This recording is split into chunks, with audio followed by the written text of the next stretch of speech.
आज मैं आया था अपने प्रोडक्ट की सैम्पलिंग के लिए। और देखो जो मेरे प्रोडक्ट है ना, उन प्रोडक्ट को कैसे बनाते हैं वो चीज़ मैं दिखा रहा हूँ। असेंबली लाइन में मैंने आपको दिखाया कि असेंबल कैसे किया जाता है प्रोडक्ट को।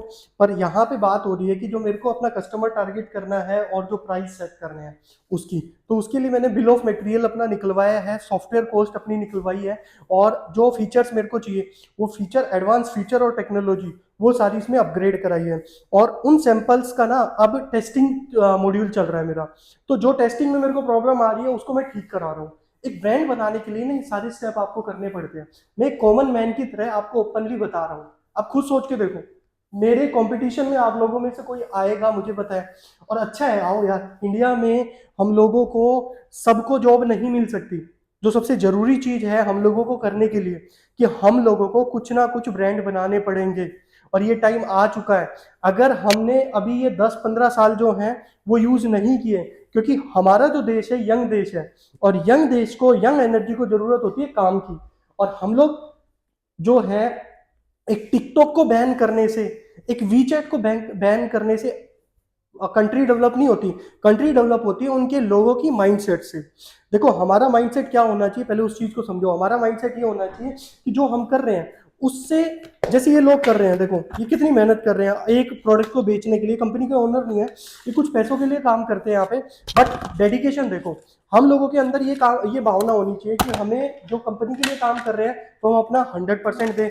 हम जिस कस्टमर के लिए काम कर रहे हैं 100% दें, तो पूरा देश ठीक हो जाएगा। और दूसरा, एक एम्प्लॉयमेंट जनरेट करना ना, वो देश के लिए सबसे बड़ा योगदान है। क्योंकि आज इतना मास पॉपुलेशन हो गया दुनिया की। सबसे बड़ी सबसे ज्यादा जो पॉपुलेशन है वो हमारी कंट्री के अंदर है। और हमारी जैसी कंट्री को ना जरूरत है डेवलपमेंट की, जरूरत है नए नए ब्रांड्स बनाने की, ताकि हम बाहर भी एक्सपोर्ट करें। क्योंकि अब जो देखो, चाइना जो था, चाइना इंस्पायर हुआ था जापान से। जापान की जो टेक्नोलॉजी थी उनकी प्रोडक्शन इन्होंने की, फिर उस टेक्नोलॉजी को धीरे धीरे उनकी छोटी छोटी कंपनियों ने डेवलप करना सीखा। फिर उसके बाद ऐसे शहर बसने शुरू हो गए, जिन शहरों के अंदर ऐसी फैक्ट्रियां, मतलब कई हजारों फैक्ट्रियां हैं। और ऐसे ना हर शहर ऐसा ही है इनका, हर शहर स्काई स्क्रैपर्स। यहाँ पे कोई ट्रेवल के उसके लिए नहीं आता। देखो कि आपको ये लगेगा कि यहाँ पे कोई इतना अच्छा सुंदर शहर है, इतनी हाई राइज बिल्डिंग्स है, तो यहाँ पे कोई टूरिस्ट आते हैं। कोई टूरिस्ट नहीं आता। यहाँ पे जो भी बंदे हैं सारे अपने काम से काम रखते हैं। इनके पास फालतू के काम करने के लिए, वीडियो देखने के लिए, चैट करने के लिए कोई समय नहीं है। ये अपने काम पे ध्यान देते हैं और अपने देश की प्रोग्रेस पे ध्यान देते हैं। तो एक प्राइवेट कंपनी, एक प्राइवेट बंदा और आप भी अगर अपनी सोच के साथ काम करते हो और बिजनेस करते हो अच्छा, तो आप अपने देश के लिए बहुत अच्छा योगदान कर रहे हो।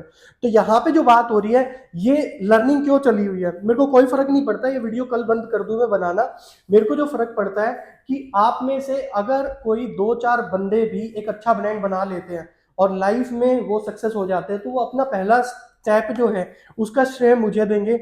मुझे किस चीज का प्राउड फील होगा, मुझे ये प्राउड फील होगा कि यार इस बंदे ने मेरी इस वीडियो को देख के इंस्पायर हुआ था और अपना ये ब्रांड बनाया, लाइफ में ये तरक्की की, देश के अंदर इतने हजार लोगों को रोजगार दे रहा है।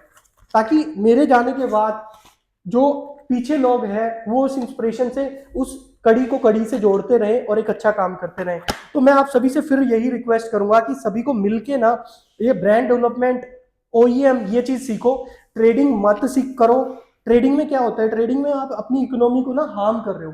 ट्रेडिंग में आप अपने लोगों को ठेस पहुंचा रहे हो। क्योंकि आप ट्रेडिंग में क्या करोगे, आपको तो मतलब ही नहीं है, कोई किसी नाम का तो ब्रांड है ही नहीं, आप कोई भी क्वालिटी डाल दो। लोगों को पता है कि भाई ब्रांड की कोई वैल्यू है नहीं, तो भाई ये तो सस्ता खरीदना है। उसमें फायदा किसका होगा, फायदा होगा उस गार्बेज का जो उस कंट्री ने छोड़ा हुआ है और हमने वो गार्बेज उठा लिया। गार्बेज का मतलब कि उस कंट्री ने एक कूड़ा छोड़ा हुआ था जो किसी देश ने नहीं लिया, और ट्रेडिंग के चक्कर में हमने, सस्ते के चक्कर में वो सारी चीजें उठा ली और अपने देश के अंदर डंपिंग कर लिया। तो भाई ऐसा काम करना छोड़ दो, क्वालिटी प्रोडक्ट करो ताकि ब्रांड बिल्ड हो, देश की इमेज भी ऊंची हो, और जो चीज हम बनाए। अब देखो जैसे बोट है, बोट असेंबली कर रही थी या कुछ भी कर रही थी, शुरू में प्रोडक्ट बनाया, पहला स्टेप सबको ऐसे ही लेना पड़ता है, ठीक है। उसके बाद अब अपने देश के अंदर प्रोडक्ट बना रही है, देख क्लेम की देश में बना रहे हो, ये प्राउड वाली बात है। वो कई हजार लोगों को रोजगार दे रहे हैं, अच्छा काम कर रहे हैं। बोट जो कंपनी है कई हजार लोगों को रोजगार दे रही है, उन्होंने भी शुरुआत ऐसे ही की होगी जैसे मैं यहाँ पे आप लोगों के लिए कर रहा हूँ। तो मेरी कोशिश यही है कि यार कुछ ना कुछ अच्छा करो देश के लिए ना, जिससे हम सारे लोगों को कुछ ना कुछ अच्छा सीखने को मिले और हम देश के लिए कुछ प्राउड वाली फीलिंग ले पाए। जय हिंद, जय भारत सभी को।